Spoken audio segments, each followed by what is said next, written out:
On est d'accord, les sondages, c'est de la merde. Ils se trompent tout le temps, donc on peut pas leur faire confiance. Mais alors, comment on fait pour savoir ce qui va vraiment arriver? Toi, viens là. Je vais t'expliquer deux, trois trucs que tu pourras raconter dans des dîners en ville. En fait, il y a un truc qui s'appelle les marchés de prédiction. Et eux, contrairement aux sondages, ils ne demandent pas ce que les gens pensent. Ils s'en foutent. Ils demandent ce qu'ils sont prêts à risquer. Conséquence, la croyance, ça devient un prix. Et donc, si le contrat, ça vaut 55 centimes, ça implique 55% de chances que ça arrive. Mais si toi, tu crois que c'est plutôt 70%, t'achètes.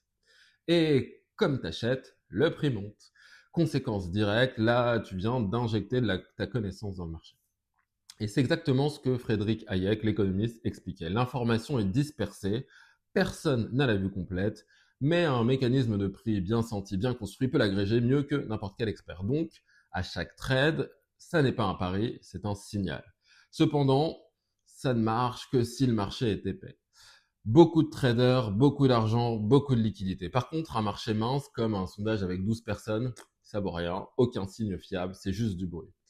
Et contrairement au marché classique où l'info est une conséquence, ici l'information c'est le produit. Donc, quand le marché tourne bien, il devient un bien public, une machine collective à prédire le futur en temps réel. Conséquence, les gouvernements, les chercheurs, les startups, on y reviendra, Polymarket, Kalshi, tout ça, tout ça. Ça se retue. Et en fait, c'est pas juste un outil qui va te donner des opinions, mais de la probabilité actionnable.